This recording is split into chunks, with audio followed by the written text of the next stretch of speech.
Pertama karirnya di sepak bola senior lah ya, dari tahun 2011 sampai sekarang dia tidak pernah mempunyai catatan buruk dalam karir sepak bolanya.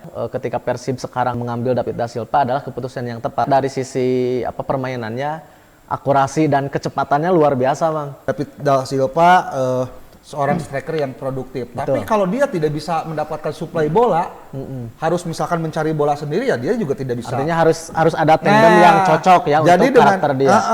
Jadi suplai bola dari lini tengah untuk striker juga dia harus dimanjakan lah. Betul. Harus mengevaluasi kenapa Persib cepat kehilangan bola, umpan pendeknya juga tidak pasti, long ball-nya juga tidak jelas. Nah itu menjadi catatan buat pelatih ya. Jangan sampai saya memecat pelatih.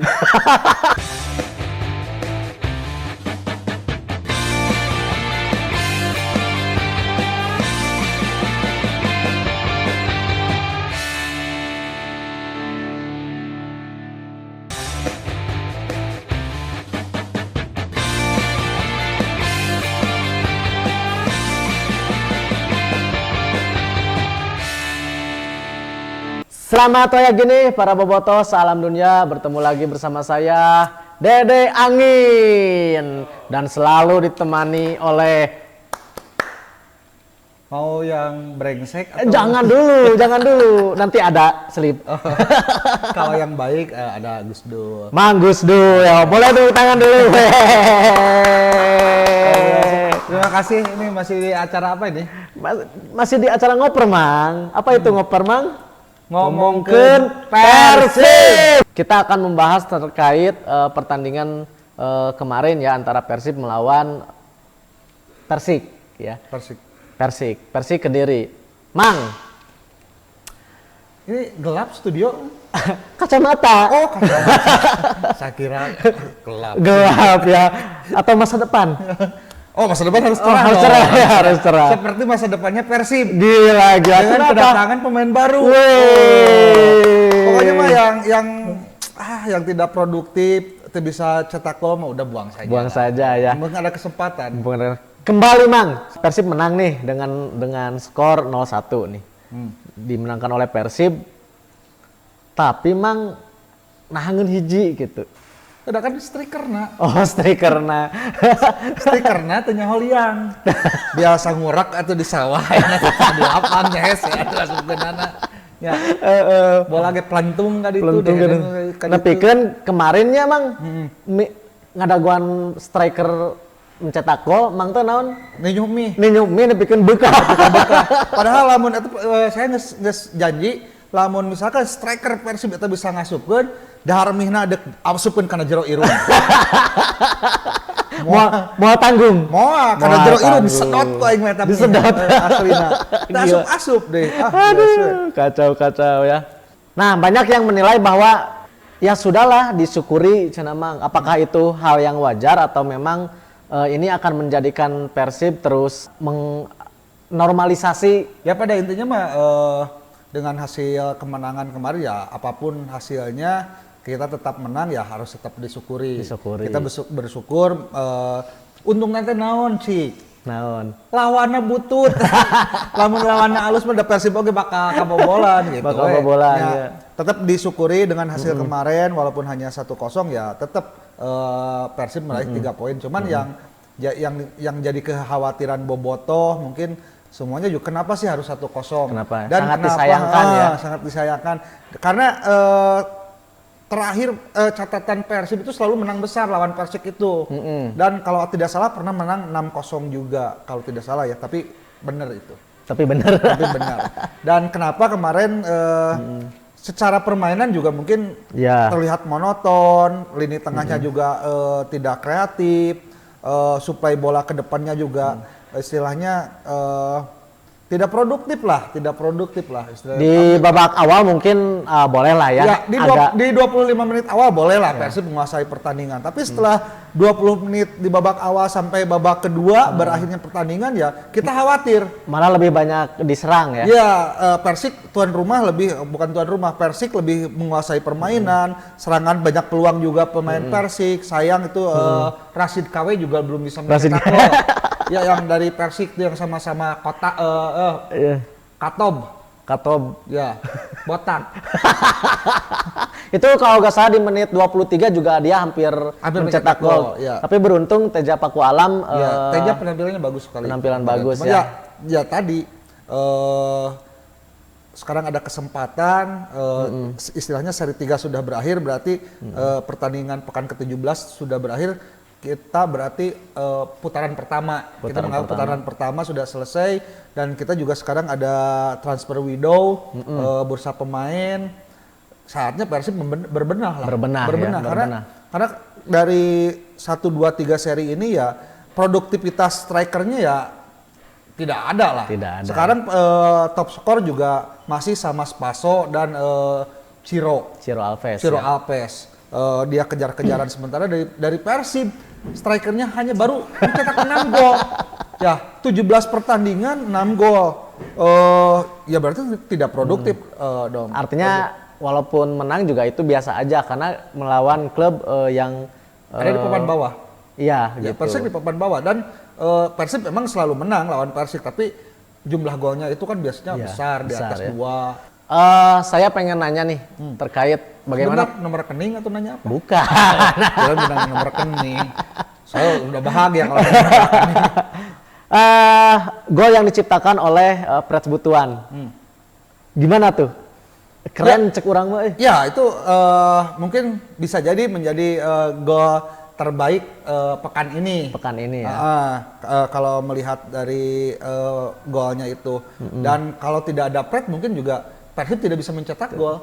Karena Strikernya itu pasif. bukan pasif, tanya harian.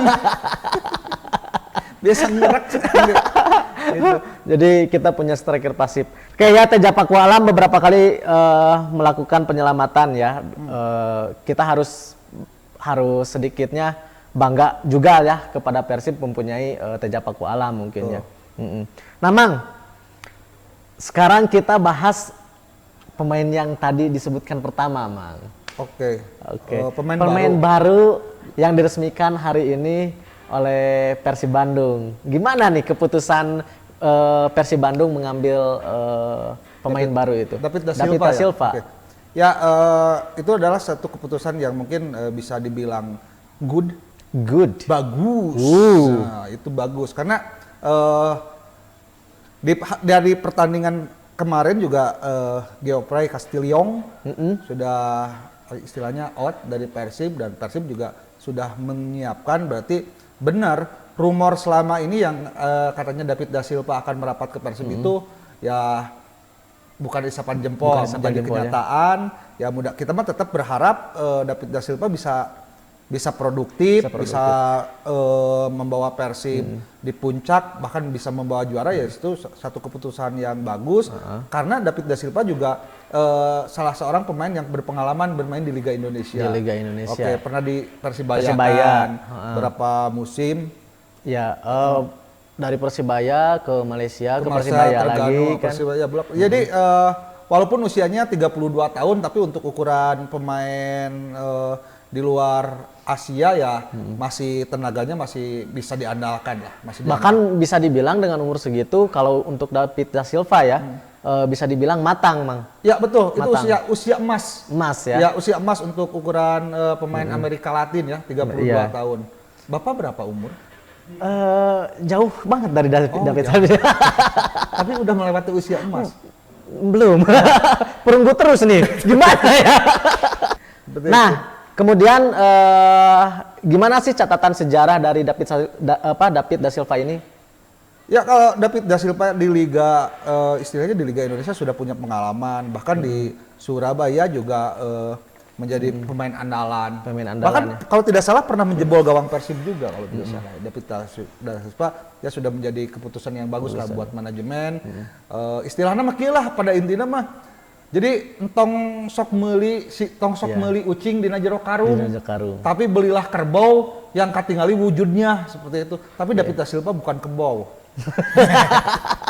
Memang dari pertama karirnya di sepak bola senior lah ya, dari tahun 2011 sampai sekarang dia tidak pernah mempunyai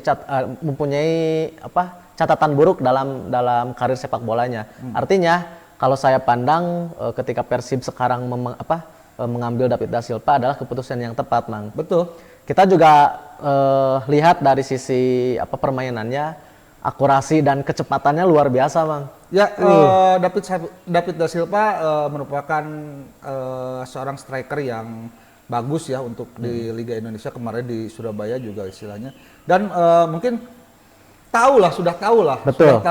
Setiap klub yang dihadapi sama David da Silva, pemain-pemain belakang dari klub-klub di Liga 1 juga David da Silva sudah tahu, minimal sudah tahu karakter yang akan dihadapi sama dia. Betul. Pemain belakangnya, timnya sudah tahu kan. Dan ya keputusan yang mungkin manajemen yang kenapa nggak dari awal gitu. Iya. Jadi istilahnya beli Castillon kan istilahnya 2 tahun yang lalu, karena ada pandemi akhirnya tidak bisa bermain di Liga, dan Castillon juga sempat di Italia, di Como kalau tidak salah, tapi di Como-nya juga tidak pernah dimainkan. Kan berarti ada sesuatu nih. Betul. Ada sesuatu. Jadi pada intinya buat manajemen saya sekali lagi jangan beli kucing dalam karung. Jelas ya kalau David da Silva ini harus jelas. Sangat jelas ya. Bahkan di sini tercatat sejarah juga bahwa ketika dipinjamkan kepada Kadsia nih dalam 20 kali pertandingan beliau mencetak 14 gol, Mang. 20 kali pertandingan. Di Surabaya, Mang, 23 pertandingan 20 gol. Itu yang pertama. Yang keduanya 19 pertandingan 15 gol. Berarti kan David da Silva seorang striker yang produktif. Yang produktif. Cuman kita juga jadi buat Boboto juga harus tahu David da Silva seorang striker yang produktif. Betul. Tapi kalau dia tidak bisa mendapatkan suplai bola, harus misalkan mencari bola sendiri, ya dia juga tidak bisa. Artinya harus ada tandem yang cocok ya untuk karakter dia.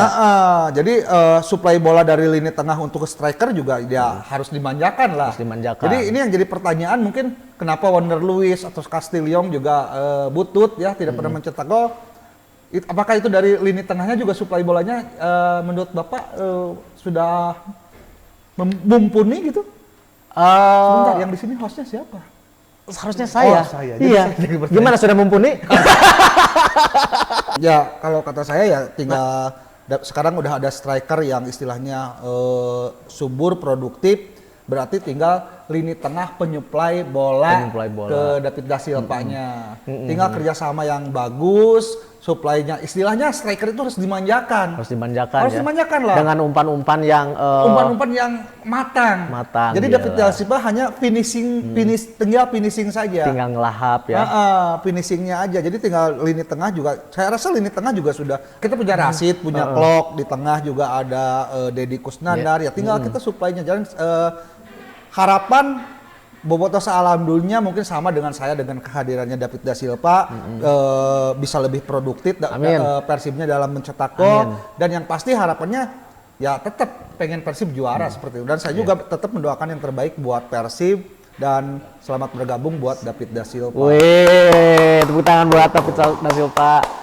Kemudian dia akan mulai bergabung latihan katanya di pekan depan, Mang. Ya, karena setelah pekan ke-17 ini Persib mungkin yang lebih awal libur dan menyusul tim-tim yang lain mengakhiri pekan ke-17-nya, setelah itu libur dan akan ada lagi liga mungkin di 2022 ya. Januari. Mulai lagi seri keempat ya. Seri keempat. Harapan dan doa terbaiknya nih untuk Persib dengan kehadiran David da Silva. Ya tadi sudah. Oh sudah ya? Ya sudah. Tadi tuh. Kenapa Anda mendahului? Nggak, harapan mah tetap ya. Mungkin sama lah. Boboto alhamdulillah ya yang tadi. Yang tadi ya? Yang tadi. Tetap. Tonton lagi aja, balik ke belakang ya. Itu seperti itu.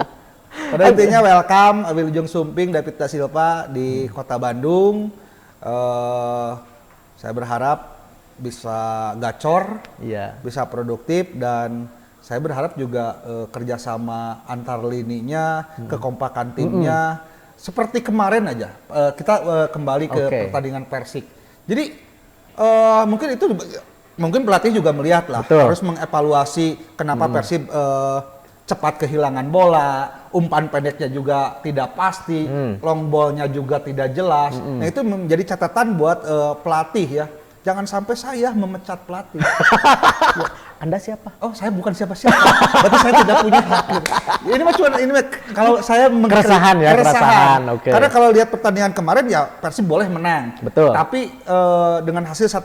Tapi dari segi permainan yang kita tonton ya tidak puas lah. Tidak Tim 11 puas, ya. Persib main hanya dan pemain juga ada apa ini dengan para pemain lokal dengan pemain asing kok sepertinya cepat kehilangan bola. Bahkan seperti yang diungkapkan tadi di babak kedua bahkan Persib kalau lawannya Kalau lebih dalam bagus udah habis itu. Persib sudah kebobolan. Iya.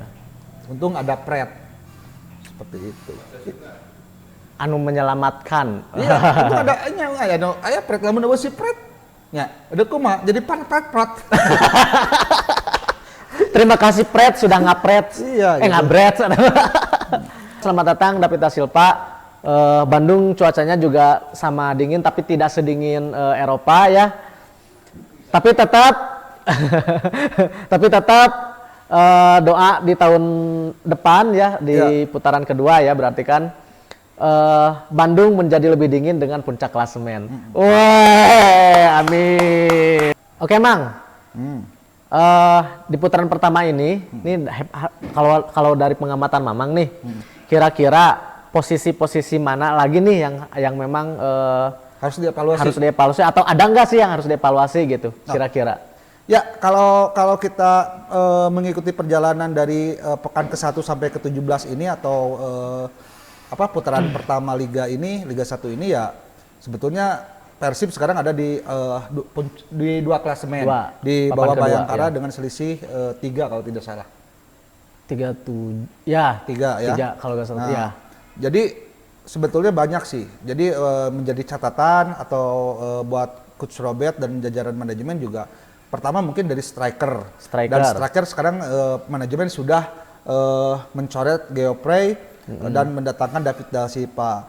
Dan mungkin lini tengah juga ketika kehilangan pemain inti, lini tengah kedua itu seperti Rashid tidak ada ataupun Klok tidak ada. Seperti tidak kreatif gitu. Jadi bukan mengecilkan sangat kosong, hampa. Nah, seperti itu. Hampa banget nih. Dan buat pemain belakang juga mungkin yang paling terbesar kekalahan Persib ketika melawan Surabaya. Betul. Nah, itu menjadi catatan juga buat pemain belakang mungkin bisa lebih fokus karena saya rasa kalau pemain belakang sudah cukup, tidak usah ini lagi tidak usah terlalu banyak merombak gitu ya. Mungkin lini tengah saja lebih kompakan untuk supply bolanya ke striker seperti itu aja. Ngeri. Jadi kalau misalkan saya memberi penilaian di putaran pertama ini Persib walaupun ada di peringkat 2 sekarang karena ada kemungkinan masih tergeser nih. Ya, ada betul. Arema kan sekarang itu yang 1, 2, 3 ini Bayangkara, Persib, Arema. Arema baru main mungkin hari ini. Itu jadi, baru pas 17 pertandingan ya. Iya, 17 pertandingan. Ya itu aja seperti itu. Ada lagi yang mau disampaikan? Buat pinjol sama kreditan panci yang di rumah jangan dulu lagi. Maksudnya tong amuk-amukan wae gitu. Ini satu lagi aja, Mang. Hayo hiji deui teu urun-urun. Abah Obet nih. Okay. Abah Obet karena belakang ini banyak banget tuh hashtag Rene out katanya kan. Nah, gimana nih pandangan dari Mamang sendiri? Sah-sah saja sih, sah ya. Bobotoh atau pendukung Persib juga hayang Rene out-nya wajar lah. Karena mungkin ningali si Bobotoh oge ti perjalanan ti pekan kahiji nepi ka 17 teh Persib teh kumaha siga kitunya. Jangan diartikan bahwa itu teh adalah kebencian terhadap Persib. Betul. Bahkan kecintaan ya. Jadi pas puncakna dari kekesalan Bobotoh teh nya urang ge kesel sarua pas eleh lawan Persija. Nah itu. Jadi eleh lawan Persija teh edek menang 3-0, menang 4-0 lawan tim lain ge teu kaubaran. Tah leuwih puncakna deui kenapa harus kalah deui lawan rival. Setelah lawan Persija kan menang pertandingan lawan Persiraja kalau tidak salah. Ya. Terus lawan Arema harus menelan kekalahan lagi. Betul. Nah, itu mungkin itu yang menjadi kekesalan buat Boboto sealam dunia dan saya juga sama kesal seperti itu. Beruntung itu. Dan bahkan keluar Reneot karena performa Persib tidak ada kemajuan, tidak ada peningkatan mungkin seperti itu. Dan seandainya Bah Obed bisa menang lawan Persija atau lawan Arema, lawan tim lain kalah pun ceritanya akan lain. Ceritanya akan lain ya. Mungkin ceritanya hashtagnya bukan Reneot. Pertahankan Rene. Tapi apapun itu kita ada putaran kedua atau seri 4 nanti dan seri 4 dan seri 5 ya mungkin kita Persib juga akan menghadapi Persija dan Arema ya bisa membalas kekalahan itu. Amin. Dan kalau masalah Reneot itu adalah hal yang wajar tapi mungkin dan tidak mungkin karena Rene juga dikontrak sama manajemen Persib dengan durasi yang panjang sampai 2024. Betul. Dan itu akan menjadi istilahnya dilema buat manajemen Persib. Sementara Boboto hanya menginginkan Reneot, mungkin manajemen Persib juga memikirkan dengan kontrak dan menghormati kontrak yang sudah dibuat dengan Rene seperti itu. Dari sisi administratif ya. Iya, itu seperti itu. Kayak. Jadi kudu nama di kontraknya tuh lagi teuing itu cukuplah minimal 2 tahun lah di kontraknya. Jadi masih kena tahan lah ya. Jadi di mana kemajuan dieureunkeun istilahna meureun ya mayar kompensasina teu gede teuing. Hari ini MP 2024 kan lila pisan. Ya menang sih di kontrak sampai 2024 tapi diberikan target yang jelas tahun pertama harus bagaimana, tahun kedua harus bagaimana, tahun ketiga harus bagaimana. Nah itu transparan. Dan saya kira isi perjanjian itu apabila tidak tercapai maka ABCD misalnya. Iya itu pasti ada, cuman kan masalahnya sekarang sampai 2024 tapi targetnya juga kita tidak tahu. Hanya di awal target juara tapi Boboto sudah ekspektasinya seperti apa tapi kenyataannya kan seperti ini. Iya, oke. Gitu. Jadi ini kita ngobrolin siapa ya? Oke, terima kasih Mang Ahiu sudah menemani kita di ngoper kali ini. Ya, terima kasih juga Bung Angin. Saya Bung tadi Bapak ya? Iya. Oh, pantesan saya manggil Mang Ahiu tadi, jadi yang ininya keluar. Terima kasih Boboto, salam dunia yang sudah menonton terus setia ya. Jangan lupa di subrik channel YouTube-nya Boboto TV. Saya Dede Angin pamit. Saya Mang Gusdul juga pamit. Tetap ikuti terus Ngoper ngomongkeun Persib. Wih.